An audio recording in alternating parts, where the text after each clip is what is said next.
This is the thermalloy stainless. This is a competitor's product. The thermalloy stainless has a lot of great features, including the handle, which is ergonomic and hollow, fully riveted. Also, we have a 6mm thick aluminum disc on the bottom. I brought some cutaways. So when you look at these, as far as the bottom, it appears that they have the same amount of aluminum, the clad versus our 6mm thick disc aluminum disc. When you cut it away and you look at it, you can see there's at least twice as much aluminum on the bottom. And the reason you need aluminum on stainless steel is because stainless steel is a very poor conductor of heat. So the more aluminum you have, the more heat it's going to conduct.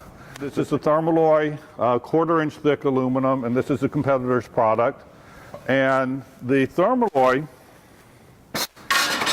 is uniform thickness throughout. So the thickness you see at the top, the walls are the same thickness all the way through and to the bottom.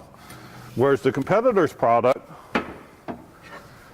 as you can see, you see a certain thickness at the top, but about an inch down it gets thinner. So the walls down here are much, much thinner, and then down into the bottom. And why is that important?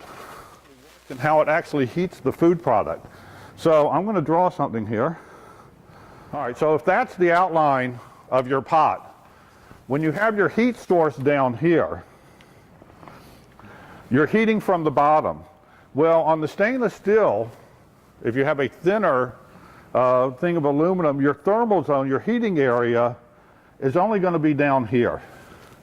It's only going to be maybe about that wide. If you think about it, the water, the soup, it doesn't just stay stagnant in the pot, it starts to circulate. And as it circulates through the pot, it goes through the heating zone. So if your heating zone is very small, then it's going to take much, much more time for that here.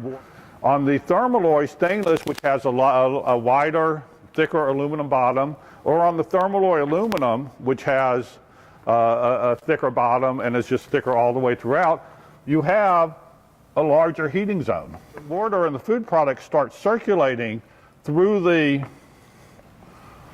heating zone. You're heating more at any one time. So this, with a thicker aluminum bottom or more aluminum in the pot, is going to be much, much more efficient. It's going to heat up the food product much quicker. You can have the less expensive pot with a smaller thermal zone. It's going to take a lot more time to heat it up, or you can buy a little bit better pot. It's going to have a higher, thicker heating zone. It's going to be much more efficient. You're going to lose less money on energy to heat it.